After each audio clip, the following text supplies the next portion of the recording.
अस्सलाम वालेकुम। दोस्तों, आज मैं आपको एक ऐसी सच्ची दास्तान सुनाने जा रही हूँ जो सदियों से हमारी तारीख का एक हिस्सा है, जिसे सुनकर ईमान ताज़ा हो जाता है और आंखें नम।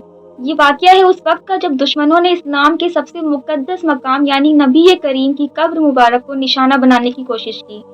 ये एक ऐसा दास्तान है जो हर मुसलमान के रोंगटे खड़ा कर देता है। ये वाकया सुल्तान नूरुद्दीन जंगी के दौर का है। वो एक आलिम, मुजाहिद और बहुत ही परहेजगार बादशाह थे। वो रात को तहज्जुद गुजार थे और हर वक्त अल्लाह से डरने वाले थे।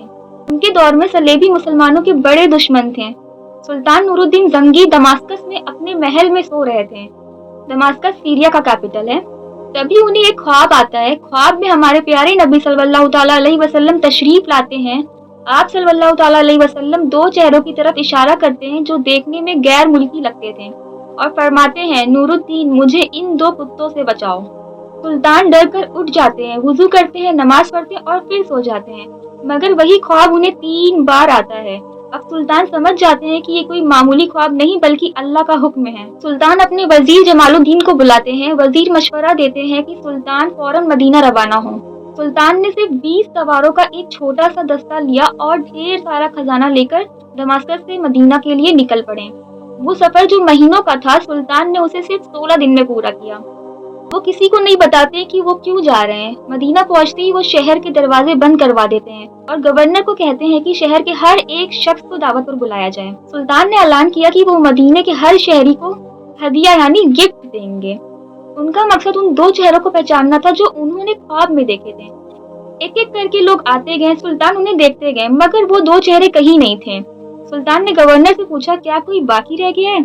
गवर्नर कहता है कि 2 लोग हैं जो मगरिब से आए हैं। वो बहुत इबादत गुजार हैं, दिन भर रोजा रखते हैं और जन्नतुल बकी में लोगों को पानी पिलाते हैं। वो किसी से तोहफे नहीं लेते हैं। सुल्तान कहते हैं, उन्हें मेरे पास लेकर आओ। जब उन दोनों को लाया गया, सुल्तान के रोंगटे खड़े हो गए। ये वही 2 चेहरे थे जो नबी सल्लल्लाहु ताला अलैहि वसल्लम ने दिखाए थे। सुल्तान उनके घर पहुंचे। घर में सिर्फ एक मुसल्ला, कुछ किताबें और जरूरत का सामान था, मगर सुल्तान का दिल नहीं माना। उन्होंने घर का फर्श टटोला। जब उन्होंने एक चटाई उठाई तो नीचे एक भारी पत्थर था। पत्थर हटाते ही नीचे एक गहरी सुरंग नजर आई। वो सुरंग सीधे मस्जिद नबी की दीवार की तरफ जा रही थी।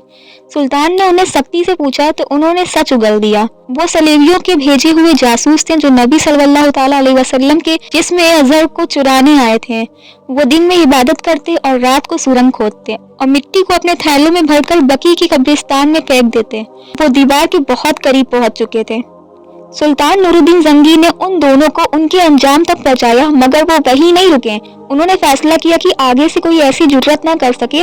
उन्होंने रज़ाए रसूल सल्लल्लाहु ताला अलैहि वसल्लम के चारों तरफ एक गहरी खांदक खुदवाई जो जमीन के नीचे पानी तक जाती थी, और फिर उस खांदक में पिघला हुआ शीशा भर दिया।